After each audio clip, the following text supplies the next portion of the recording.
Hey guys, how's it going? Jimmy here with another episode. As you can tell from the title, I'm going to be talking about the Xbox 720 today. Now, some of you guys might have already heard about this rumor that's been floating around in the news and on the forums, and it's in regard to the Xbox 720.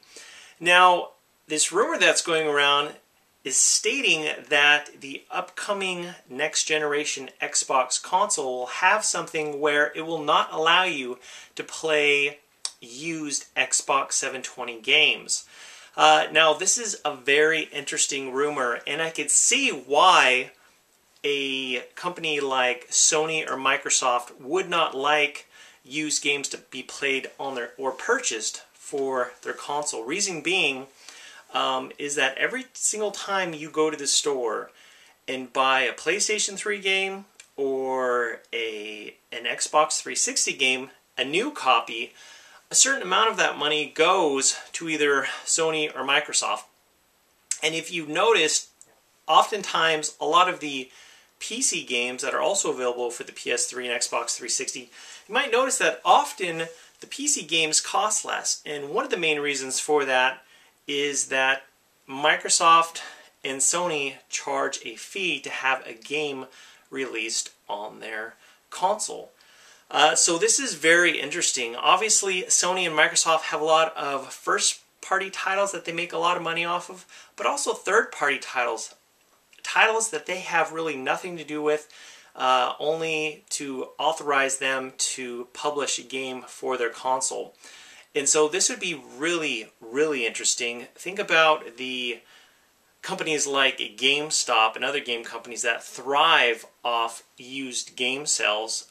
This would definitely change the game if this was the case. Also, companies like GameFly, which a lot of you guys that don't know who GameFly is a company where you can rent games online and they mail them to you.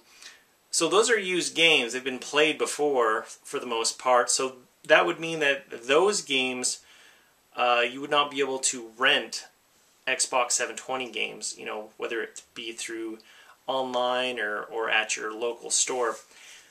I could see this being true, and I'm not sure how it would work if there's a technology where you would have to use a code when you get a new copy of the game.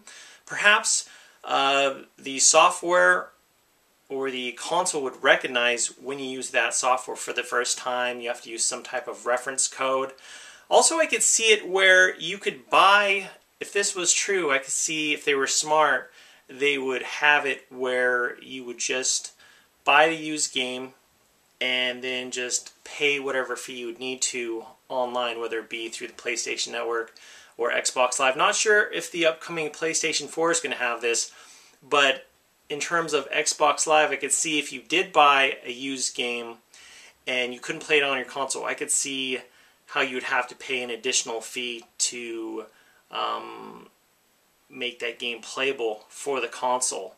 Another thing I'm really hoping is that for the upcoming Xbox 720, I am really hoping that all of my Xbox 360 games will be playable for this next generation Xbox console. They really botched it with the Xbox 360 in terms of the amount of original Xbox games you could play. I know a lot of people just want to play the new games, but I don't want to have to swap between two consoles, especially if I'm going online. I don't have to worry about two Xbox consoles that are connected to live. But anyway, I definitely want to get your guys' thoughts on this rumor that's been floating around about not being able to play used games on the Xbox 720, and if you think maybe if it's possible, think if it's true. Anyway, guys, leave your comments in the section below, and as always, thank you so much for watching. I'll talk to you later.